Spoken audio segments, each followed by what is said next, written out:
Le BDS de Tristan Demers a une famille peu conventionnelle. Il a un garçon de 22 ans qui est un bébé éprouvette, un garçon de 12 ans qu'il a adopté alors qu'il était célibataire, sa conjointe a une fille de 11 ans et ensemble, ils ont une petite fille de 5 ans.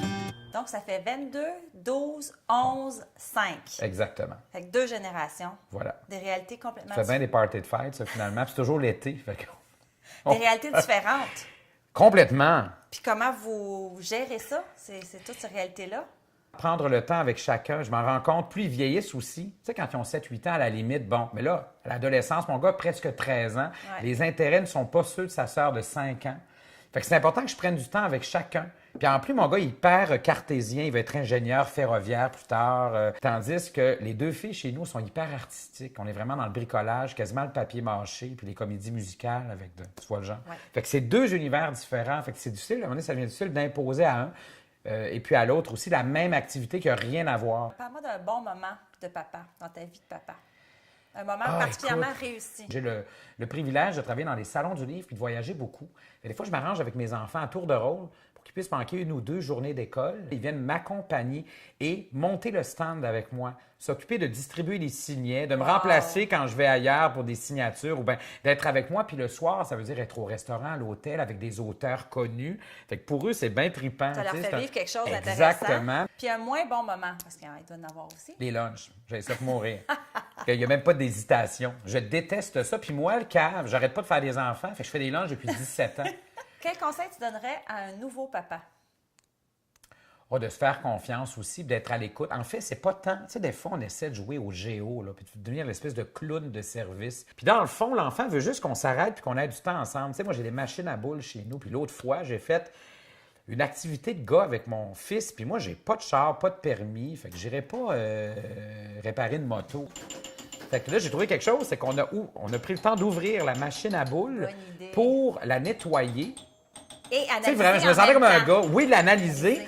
Fait que, écoute, on a eu du fun au bout. Fait que ça a été une petite heure et quart, mais lui, là, ça a fait de sa semaine. Tu as un enfant qui est adopté, tu as une petite fille qui est issue de l'union de toi et ta conjointe actuelle, tu as la fille de ta conjointe. Comment ça se passe, Puis tout le plus ça? grand de l'ex, en fait. C'est ça. Comment ça se passe? Ça se passe super bien. Évidemment, le plus grand, quand il passe, c'est un peu le mononcle. Ça fait pas longtemps que sa sœur, de 17 ans plus jeune, a arrêté d'être gênée quand elle le voyait. Parce qu'il est plus grand que moi, puis il a une barbe. La dynamique est bonne entre tous et chacun. Et évidemment, ils sont très différents les uns les autres. C'est ça qui est fou. Je trouve que ça crée un bel équilibre. D'autant plus que moi, je suis comme plus fille que ma blonde. C'est moi, je suis un gars avec de la fille dedans.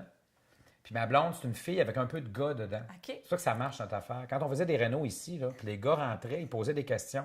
Ils ont compris assez vite qu'il fallait qu'ils posent des questions à ma blonde. Ta blonde. Parce qu'elle, elle montait sur le toit puis elle les aidait à mettre du goudron sur le toit pendant que moi, je faisais des cupcakes aux cerises. En finissant un dessin au fusain, tu comprends-tu? Fait qu'on oublie ça. Puis en plus, j'étais en tournage à ce moment-là. Fait que quand je revenais le soir, j'étais maquillée puis j'ai des ongles en plastique à la TV puis je me ronge les ongles. Secret. C'est très drôle, mais c'est hyper assumé, tu sais. Comprends-tu? C'est ça, c'est ça correct. Qui est le fun. Oui, ben c'est ça qui est le fun. La créativité occupe évidemment beaucoup de place dans ta vie. Comment tu la renforces ou comment tu la suscites chez les enfants et quels conseils tu donnerais aux parents? Je peux-tu faire une petite... Oui. Montée de lait? T'as-tu une montée de lait? OK. Tu sais, à l'Halloween, là, moi, je me fends le derrière pour faire des espèces de costumes. Là, il y en a qui vont dire, ben oui, mais il est bon, il est bon. Nos parents n'étaient pas meilleurs, mais tu te garochais pas chez Walmart ou Jean Coutu pour acheter un costume de Pokémon en velcro. Mais si on me dit que c'est une question d'imagination, je suis pas sûr, moi. C'est surtout l'espèce de rush de ne pas se donner le temps. On a réussi à se convaincre qu'on n'a pas le temps de le faire alors que c'est un moment privilégié. Mais c'est le temps que tu passes avec l'enfant, puis là, on est dans la créativité à ce moment-là. Tu passes beaucoup de temps dans les écoles primaires. Oui. Tu visites comme 70 écoles par année. 70 écoles, 40 000 jeunes qui ont moins d'imagination qu'avant, malheureusement. Bien, c'est là que je m'en allais.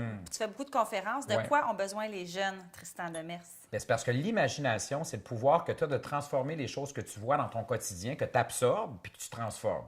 Moi, je vais faire l'épicerie puis j'attends avec du gruyot et des céleris à la caisse, là.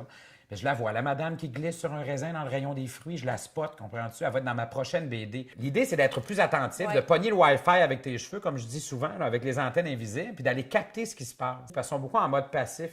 Ils ont de la misère à inventer, mais à reprendre ce qu'ils connaissent, ce qu'ils absorbent, là, ça, il n'y a pas de problème. Fait qu'ils ont plein de connaissances, ils sont plus capables d'inventer. Bref. Tristan Demers, merci beaucoup. Hey, merci à toi! Merci. À la prochaine.